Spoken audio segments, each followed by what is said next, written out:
Welcome. This is 5 on 20 News. My name is Richard Agurrie. With Phyllis James coming to you live from downtown Tucson. It's Monday, September 18th. Let's talk local headlines. All right, let's do it. Arizona Senator John McCain introduced a bill on Friday that would prevent the Department of Defense from removing active service members based on their gender identity. In a press release, McCain's office said that the legislation would express a sense of Congress that individuals who are qualified and can meet the standards to serve in the military should be able to serve. The bill, co-sponsored by Democrats Kristen Gillibrand, Jack Reed, and Republican Susan Collins, was introduced in response to Trump administration's ban on transgender troops. Trump announced the ban last month in a tweet that reportedly surprised Secretary of Defense James Mattis. Mattis was given 6 months to devise a specific policy regarding transgender troops, and he assembled a panel of experts to study the issue.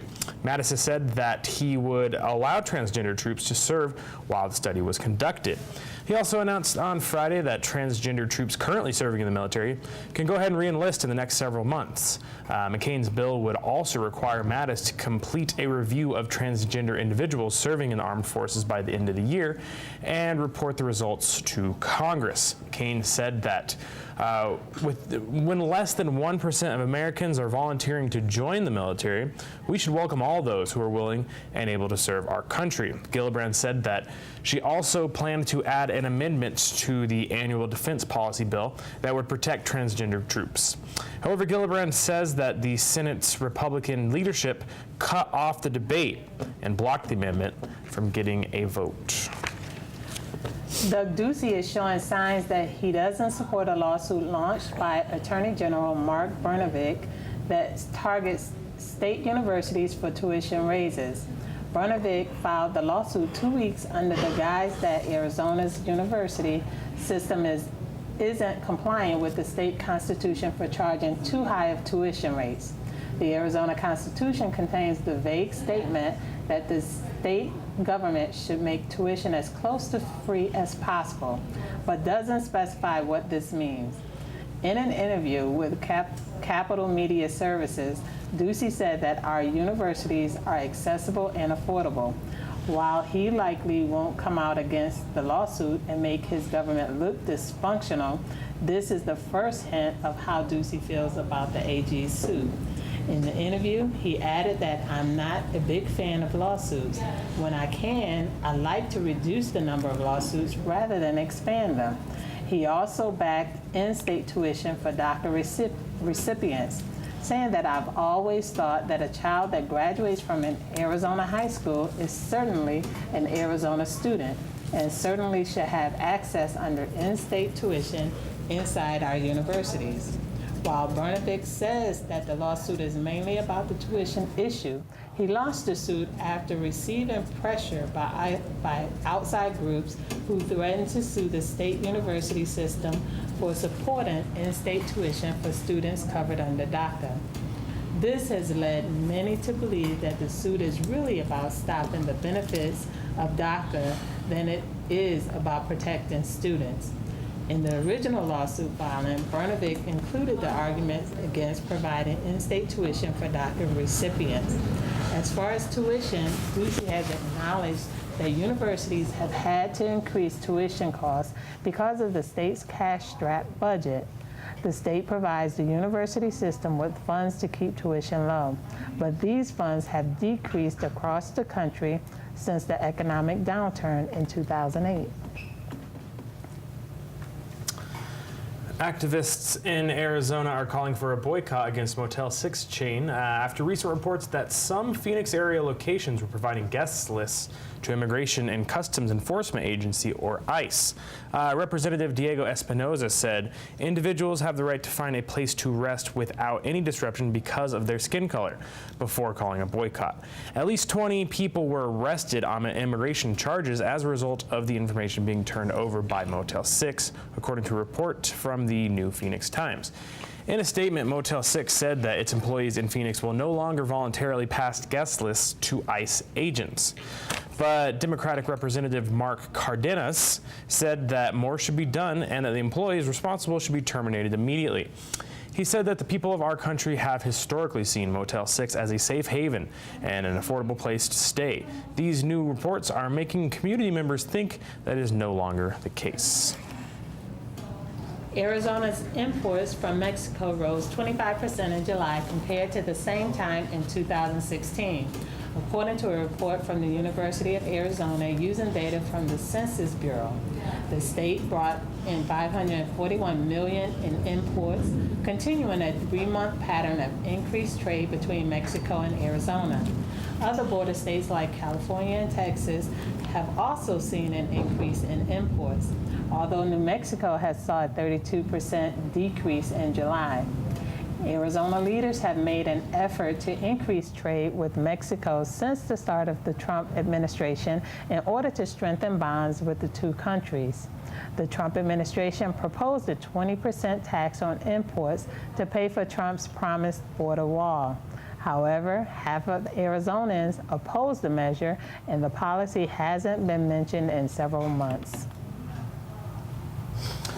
The latest Republican bill to replace the Affordable Care Act could lead to spending cuts for state education systems from kindergarten through college, according to the credit rating agency Fitch. The bill introduced last week by Senators Lindsey Graham, Bill Cassidy, Dean Heller, and Ron Johnson keeps many of the ACA regulations but makes certain changes that could disrupt the healthcare system. It would eliminate the individual and employer mandate that penalizes those who don't purchase health insurance, a key provision that keeps the system afloat. Their bill would also stop Medicaid expansion by changing the funding to block grant program that allocates fixed amounts to states. These blocked grants would be controlled by states, and they're aimed to provide similar amounts for funding for different states. This means that if a state were faced with a large number of people in need or expensive medicines or treatment, then the state would no longer receive more funding for these needs. This is where the education system could be affected. States may have to make cuts in their education system because Medicaid accounts for about 20% of states' budgets. In order to pay for the system, K through 12 education could be vulnerable in certain states.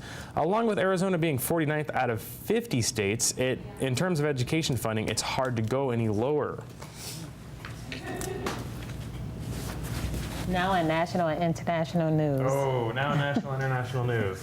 Get ready. Members of the Trump administration's Voter Fraud Commission are using private email accounts, according to a report by ProPublica. Using private email accounts is considered a violation of federal law, according to legal experts in government law. Jason Barron, a former director of litigation at the National Archives and Records Administration, said that government employees have 3 options when it comes to sending emails. The first is that they can use a government email address. Second, they can use a private email address but copy every message to a government account. Or they can use a private account and forward each message within 20 days. Members of the commission were not using either of these options, according to the report. In addition, members were never provided training for using government email accounts, which would be standard for any new presidential commission. A spokesman for the commission claimed that they did have a training in late July that covered the issue. However, when he provided the PowerPoint to ProPublica, it was found that it mentioned emails only once and that it had nothing to do with managing email accounts. Commissioner Matthew Dunlap, who's also Secretary of State in Maine, said that he'd received no directive for email use. In the report, he seems surprised to hear about the issue and says that he'll immediately begin forwarding himself the emails. He also says that he thought it was strange that he was using his personal email address.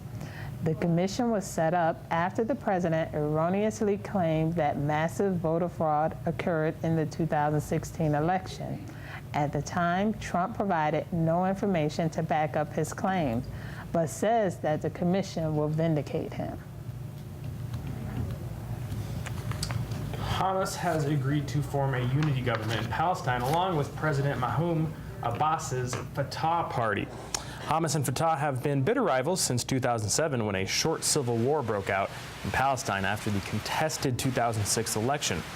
In 2006, Hamas was elected to rule over Gaza Strip, a territory of 2 million people.